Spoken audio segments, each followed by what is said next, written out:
Hai,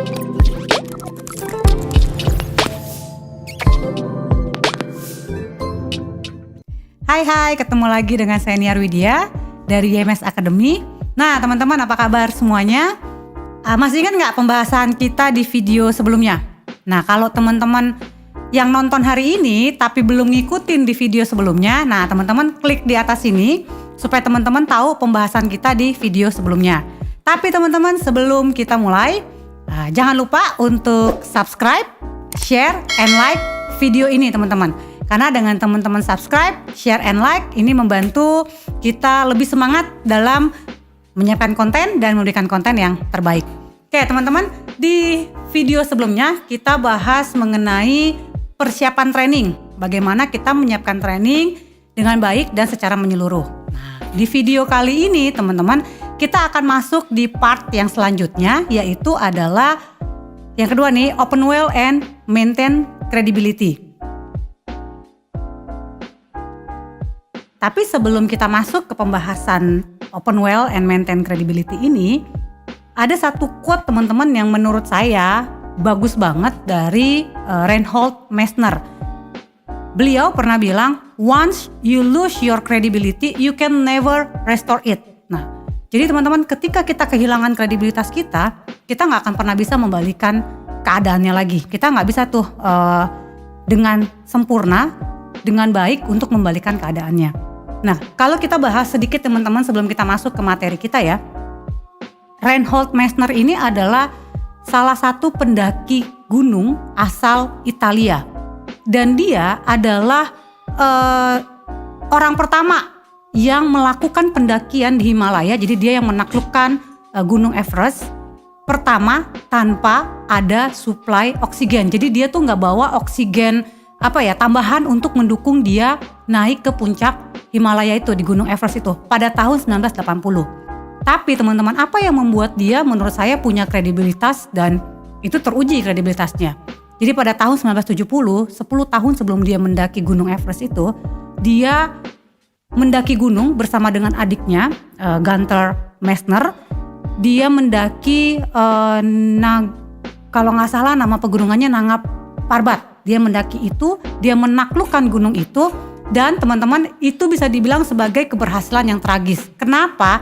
Karena ketika 2 hari dia turun dari gunung itu, adiknya meninggal dunia dan dia kehilangan 7 jari kakinya karena udara yang dingin banget waktu dia mendaki. Tapi apakah itu menyurutkan niat dia untuk mendaki? Enggak. Dia terus mendaki, bahkan tahun 1980 tadi sudah kasih tahu dia menaklukkan Gunung Everest.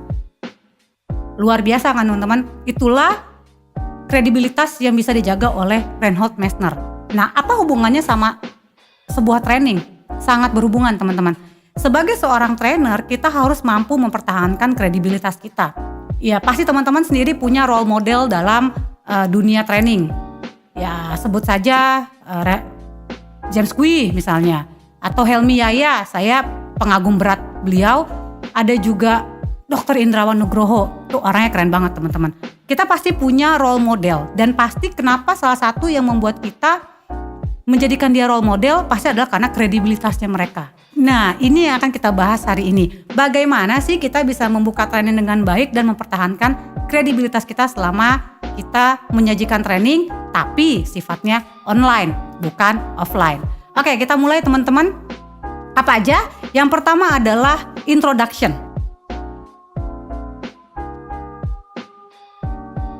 Nah, introduction ini berbicara mengenai apa teman-teman? Introduction ini berbicara adalah kita memberikan introduction atau pengenalan tentang diri kita sendiri. Iya kan? As a trainer, kita harus bisa mengenalkan diri kita dengan baik kepada peserta kita atau trainee-trainee kita. Kita perkenalkan diri kita, ya, introduce yourself. Kita perkenalkan diri kita. Hai, nama saya Niar. Saya jadi trainer, hari ini kita mau bicara mengenai apa? Oke, nah kemudian jangan lupa kita sampaikan sertifikasi atau kredensial yang kita miliki, itu penting. Tapi kredensial ini atau sertifikasi ini yang disampaikan tentu saja yang berhubungan dengan materi yang sedang kita bawakan. Kita punya sertifikasi, mungkin kita adalah seorang terapis, misalnya hipnosis lah. Tapi yang kita lagi bawain trainingnya bukan tentang hipnosis, kan nggak nyambung ya, Jaka Sembung bawa temen lah ya, nggak nyambung temen. Jadi kita harus memberikan sertifikasi yang sesuai dengan apa yang sedang kita bawakan. Kenapa? Karena sertifikasi itu menambah trust dari para trainee kita, bahwa mereka yakin trainer yang sedang berbicara ini dia punya kredibilitas, dia punya kemampuan, dia punya pengetahuan yang mumpuni untuk mereka mau dengarkan. Tuh, kemudian apa? Yang terpenting selanjutnya adalah kita memberikan training objektifnya apa hari ini. Kita harus kasih tahu mereka tujuan dari training yang kita bawakan itu apa. Sehingga para trainee kita, para peserta kita mampu memahami dan ya mereka paham apa yang akan mereka dapatkan setelah mengikuti training ini. Even itu bersifat online. Penting banget, karena apa? Di online kan kemarin saya sudah sempat bilang ya, ada kesulitan-kesulitan tersendiri bagaimana bisa kita engage dengan para trainee kita, membuat mereka paham hanya dengan lewat virtual. Nggak mudah, tapi itu tantangannya kan. Itu tadi, jadi kita memberikan pengenalan tentang diri kita. Tapi tidak hanya kita memperkenalkan diri kita, yang kedua kita harus juga mencari tahu mengenai peserta kita. Jadi ini ada dua hal teman-teman kalau kita mau mencari tahu tentang peserta kita, ya kan?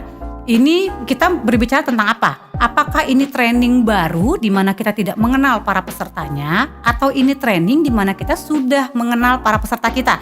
Itu hal yang berbeda. Karena kalau kita berbicara training ini, kita belum mengenal seluruh peserta kita, maka yang harus kita lakukan adalah, kan kalau kita virtual keuntungannya adalah mereka pasti akan pakai nama, bener gak sih? Nah, kita panggil nama mereka, ini bisa ya beberapa cara kita bisa panggil nama mereka satu persatu terus kita kenalan. Misalnya nama, anggap saja namanya adalah Ibu A. Hai Ibu A, apa kabar? Oke baik. Gimana nih Bu? Boleh nggak cerita Bu? Ini Ibu bekerja di divisi apa? Misalnya di perusahaan mana? Ibu membantu di bagian mana? Apa pekerjaan Ibu? Kita bisa berkenalan lewat cara itu teman-teman. Atau kita pakai ice breaking atau energizer. Misalnya kita bikin permainan-permainan. Nah, permainan-permainan ini karena kita virtual, kita bisa memanfaatkan media yang kita gunakan. Misalnya pakai Microsoft Teams atau Zoom atau yang lainnya, kita bisa menggunakan misalnya whiteboardnya dari si Microsoft Zoom atau Teams itu. Kita bisa pakai whiteboardnya, kita bikin permainan di whiteboard itu, kemudian kita bisa berkenalan dengan peserta lewat permainan-permainan itu. Permainan singkat tapi bisa mencairkan suasana. Kan penting ya, di awal itu kita mencairkan suasana supaya apa? Nggak garing. Ya, kalau makanan garing, kerupuk garing enak, tapi kalau training garing itu nggak enak teman-teman ya. Bingung gimana cara nyairinnya. That's why kita penting tadi ada energizer atau ada ice breaking. Oke, nah tapi kalau tipe yang kedua trainingnya kita sudah tahu pesertanya, itu lebih mudah. Karena kita udah tahu kan, caranya gimana? Sebelum kita mulai training, ya, jadi kan bisa dengan cara kita memperkenalkan diri kita, atau kalau kita sudah kenal nih, kita mulai dengan menyapa seluruh peserta yang hadir. Satu persatu kita sapa teman-teman. Kenapa penting? Supaya peserta tahu bahwa kita pay attention ke mereka. Kita tahu mereka hadir, mereka ada di ruangan virtual itu bersama dengan kita. Atau kita bisa pakai permainan, ya kan? Banyak sekarang permainan-permainan yang bisa kita mainkan secara online. Misalnya Wheel of Names, kita pasang nama-nama mereka, kemudian mereka harus memperkenalkan diri. Kemudian misalnya kita bicara mengenai hobi mereka. Apa nih hobi mereka? Kemudian dari situ kita bisa cari tahu, kira-kira ada gak yang hobinya sama nih dengan Ibu A? Oke, dari situ kita bisa menjalin yang namanya tadi kedekatan supaya apa? Hubungannya cair. Jadi sebelum mulai hubungannya udah cair. Itu teman-teman mengenai introduction. Oke? Nah, kita masuk teman-teman yang selanjutnya adalah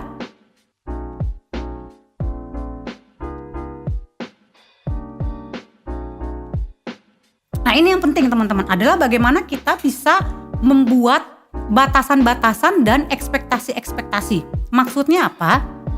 Kita penting untuk membuat batasan dalam training. Apa aturan-aturan yang harus kita sepakati bersama antara trainer dengan peserta, even itu adalah virtual training. Apalagi virtual teman-teman.